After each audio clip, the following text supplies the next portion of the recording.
Óli, bara fyrstu viðbrögð eftir að leika mútið Þór. Já, bara slæmt tap. Afleitur fyrri hálfleikur. Bara mætum ekki til leiks og mér fannst svona leikurinn bera þess merki að stigin 3 sem í boði hefðu verið þeim mikilvægir heldur en okkur, sem er mikið áhyggjuefni. Af því að við vissum alveg að þeir kæmu grimmir og ætluðu sér að nýta sér heimavöllinn. Við bara vorum passífir, spiluðum trekk í trekk inn í pressustryggarana hjá þeim, blönduðum lítið, komust lít áleiðis, leikurinn fór að mestu leyti fram bara inn á okkar af allarhelming þó að þeir hefðu kannski ekkert verið með hann, þá vorum við í svona hálfgerðu useless possession og bara eftir á í öllum aðgerðum. Er eitthvað svona sem að þú hugsa strax eftir leik bara ég hef átt að gera þetta allt öðruvísi? Já, þú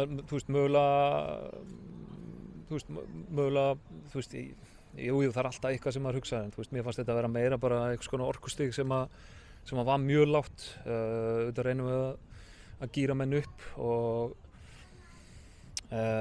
þessu level þá ekki þurfa að standa á gólinu til þess að mótivera menn. Það er bara þannig að ég veit ekki hvað veldur, það er bara hlutur sem við þurfum að skoða en þetta var á mjög lágu plani fyrir hálfleik í dag. Fer hausinn eitthvað í ferðalagi í verslunarmannahelgi, eitthvað frí? Það er alveg örugglega að skoða alls konar hluti með þetta en þú veist, við vissum nákvæmlega hvað þetta innibæri. Auðvitað erum við að ferðast og erum komnir inn í hádeginu og svo er þetta löng bið og annað, þú veist.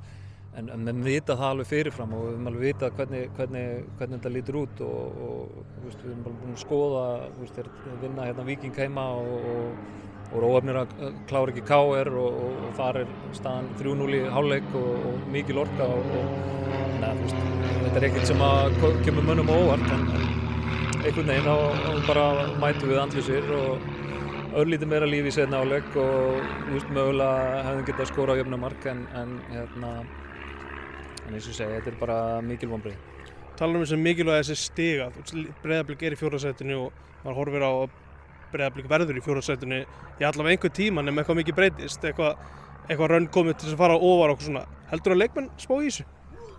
Já, ég meina við tölum bara Víkingur tapar stigum í þessari umferð og þú veist auðvitað eins og við tölum alltaf þetta er bara einn leikur í einu. Þú veist, það er líka bara hörð samkeppni innan liðsins. Við viljum bara að menn nýti sín tækifæri þegar þeir fá möguleikann að spila og þannig viljum við hafa. Það á líka að vera nóg. Við þurfum, þú veist, þetta snýst bara að vilja vinna fótboltaleiki og við bara stoltið að spila fyrir Breiðablik verður að vera til staðar í hverjum einasta leik.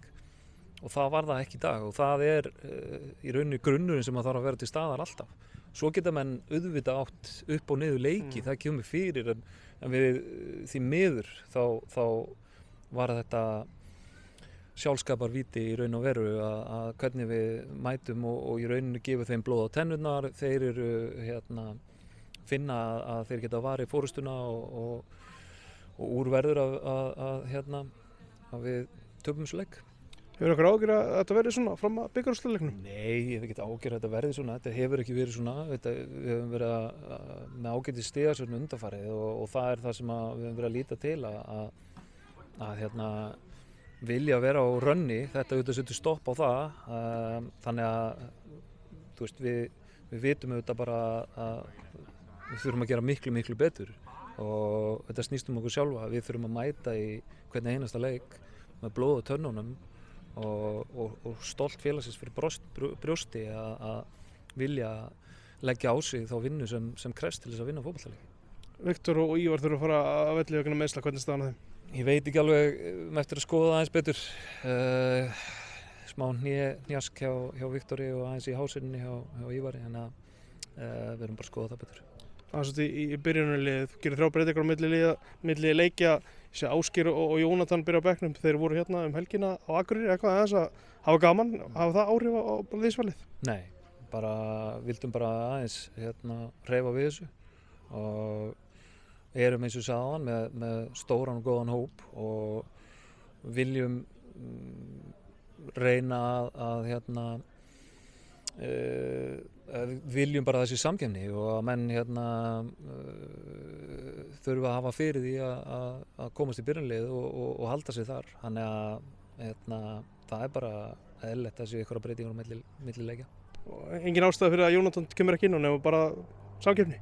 Já, mér fannst bara Dagur koma mjög vel inn líka og mér fannst Gústi vera hættulegur að núti hægra megin og ég sá bara ekkert endilega ástæðu. Kristófer kom inn og þannig að Dagur kom mjög vel inn, hann var opinn og skori ekki og góð að krossa, þannig að þetta er bara, mér fannst þetta vera leikur þar sem við vorum kannski komið meira að krossa og myndum herja svolítið.